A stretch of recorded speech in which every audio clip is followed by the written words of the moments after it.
primeira dinâmica da oração é que existe uma relação entre oração e o tempo. Fala comigo, oração e o tempo. Eclesiastes 3 diz que há um tempo e uma ocasião determinada para cada propósito debaixo do céu. O fato de Deus não responder a sua oração no tempo em que você espera que Ele responda não significa que Ele não tenha respondido. Talvez a sua resposta só não tenha chegado. A Bíblia diz que Daniel está orando, dias depois chega a sua resposta. Olha para mim e pega isso aqui. Então o anjo se apresenta para Daniel e fala: Daniel, desde o dia em que você orou, o Senhor enviou resposta, mas eu fui resistido pelo príncipe da Pérsia nas regiões celestiais. Ou seja, dias depois a resposta chega, mas desde o dia em que Daniel clamou, a resposta foi enviada.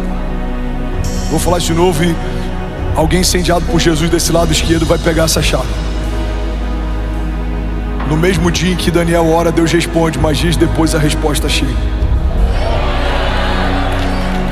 É como uma mulher grávida, uma mulher estéril que não pode gerar, pode receber a vida no seu ventre da noite para o dia, mas o bebê não vai nascer no dia seguinte. Você precisa esperar o tempo da gestação. Sabe, o fato de você não tocar ainda em alguns milagres não significa que eles já não sejam realidade. Deus já enviou algumas respostas, Deus já respondeu algumas dúvidas e inquietações, Deus já está movendo algumas realidades, Deus já está abrindo algumas portas. Irmão, eu creio que enquanto a gente está aqui, Deus já está curando algumas enfermidades, Deus já está visitando alguns ventres. Vamos, eu quero profetizar sobre alguém. Enquanto estamos aqui, Deus já está removendo do coração de pessoas projetos que Ele não se alegra, ideias que não foi Ele quem deu, mas Deus também está confirmando no coração de pessoas lugares, sociedades, negócios, projetos que é o Senhor quem te deu. Ele está dizendo: filho, fui eu quem fiz, fui eu quem abri, fui eu quem te deu. Avance, creia, não tenha medo, não tenha medo, eu sou contigo, eu estou com você. Essa porta fui eu quem abri, essa sociedade fui eu quem propus, essa empresa fui eu quem te dei. Porque a porta que Deus fecha, ninguém abre, mas a porta que Deus abre, irmão, ninguém fecha. E quem caminha com Deus sabe que é melhor uma porta fechada por Deus do que tentar forçar uma porta que Deus nunca abriu.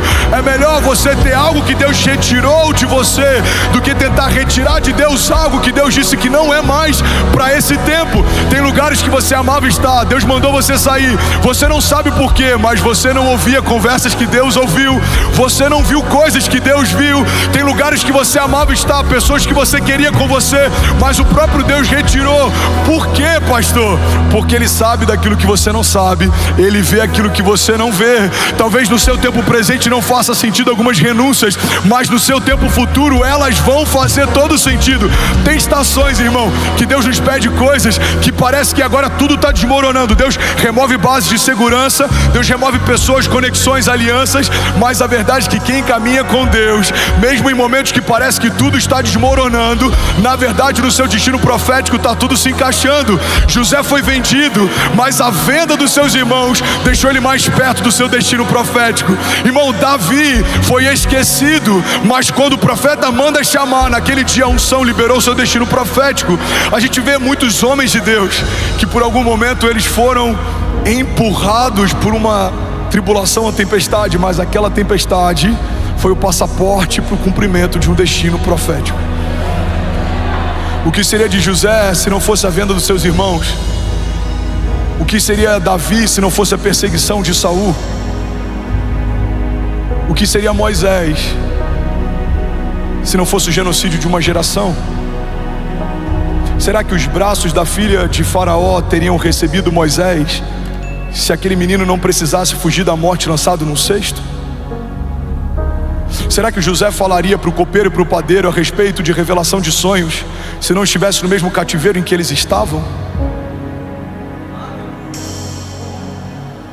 Será que Daniel teria visto o que viu naquela cova enquanto leões jejuaram na presença dele, se ele não tivesse permanecido fiel e inabalável diante da perseguição? Será que eu e você estaríamos de pé se Jesus tivesse afastado o cálice e não tivesse obedecido à vontade do Pai? Será que a minha casa e a sua seriam salvas se o Filho de Deus preferisse fazer a vontade dele do que obedecer à vontade do Pai? Será que se Jesus não tivesse uma vida de oração, sendo 100% homem, apesar de ser 100% Deus, será que se ele não tivesse consultado ao Pai como consultou no Getsêmani, a nossa história não teria sido diferente? Glória a Deus por Judas, e pela sua traição liberou o destino profético de toda a humanidade. Glória a Deus pela venda dos irmãos de José e pela forma como eles passaram a resisti-lo, empurraram José para o seu governo. Glória a Deus pelo cesto que carregava Moisés no rio. A mulher que iria pegá-lo minutos depois liberaria sobre ele realeza. Glória a Deus pelas minhas tribulações e faltas, porque a doença de 2017 me deu autoridade para ministrar sobre enfermos. Glória a Deus pelos desafios que a gente passou quando não tinha direito o que comer, porque isso me deu liberdade para tirar famílias da rua e liberar sobre elas um destino profético. Glória a Deus pelas perseguições ministeriais e homens fortes que tentaram apagar o meu nome, porque eu permaneci fiel e o próprio Deus soprou o meu nome em lugares em que alguns desses homens não têm mais acesso, não podem entrar. Glória a Deus, irmão, pelas lutas e tribulações que, como Paulo diz, são leves e momentâneas, mas elas estão gerando em nós uma glória eterna que pesa mais do que todas elas. Glória a Deus pelos testes, porque são eles que nos promovem. Glória a Deus pelas faltas, porque são elas que fazem a gente reconhecer o que de fato importa. Quando todas as nossas bases são removidas, a gente se lembra que tudo que a gente precisa, a gente já tem. Jesus, o autor e consumador da nossa fé, Ele é poderoso para restituir o que foi roubado. Ele é poderoso para te dar o que tentaram tirar de você. Mas para isso você precisa, irmão, ouvir os céus.